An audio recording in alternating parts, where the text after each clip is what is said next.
Hello, my name is Ashani Yapa. I'm a registered migration agent here at Sirus Migration. In today's video, I am going to explain the latest points test table for subclass 188 visa streams.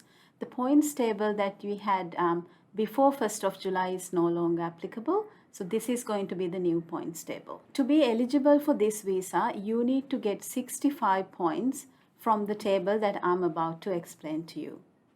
The first points for you is for your age. If you're between 18 and 55, you can get certain points depending on your age. If you're even over 55 years old, sometimes there are age exemptions that we can get from different states, especially if your business idea is exceptional value to that state, and we have to do a special request from the state to get exempted from your age requirement. The second point for you is for your English. If you can get certain points by sitting an English test, such as IELTS or PTE, you can get different points.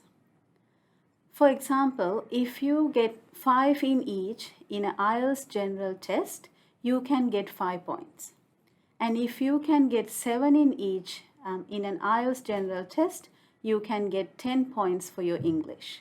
The third one is the points for your education. If you have a diploma or a trade qualification from an Australian institute, then you can get 5 points. Or if you have any bachelor's degree of 3 years or higher, then you can get 5 points for this qualification.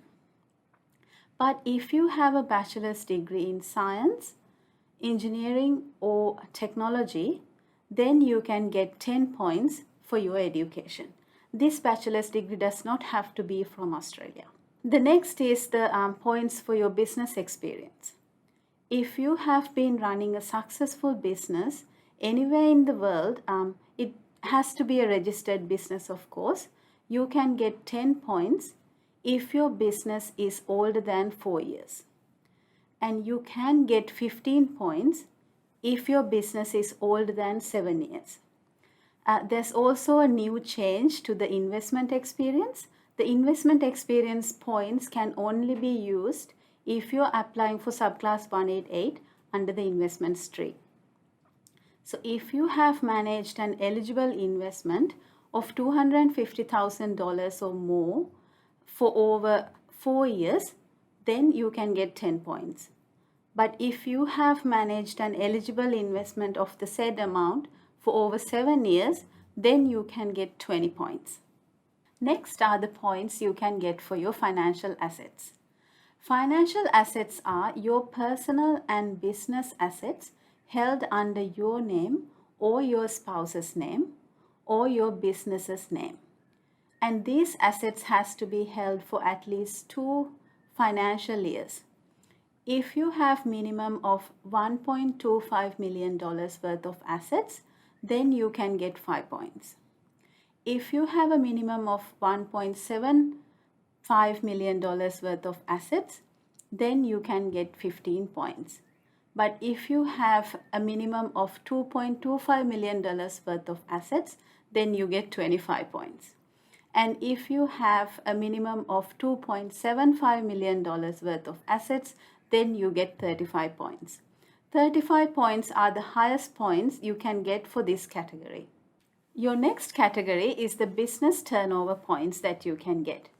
If you have at least $750,000 worth of turnover in your business for at least 2 fiscal years in the last 4 years, then you qualify for this visa. Plus that you get extra 5 points.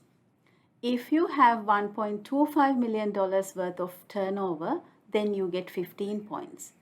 If you have $1.75 million worth of turnover, then you get 25 points. But if you have $2.25 million worth of turnover, then you get the maximum points, which is 35. But keep in mind, this turnover can be of at least 2 businesses put together. It doesn't have to be of the same business.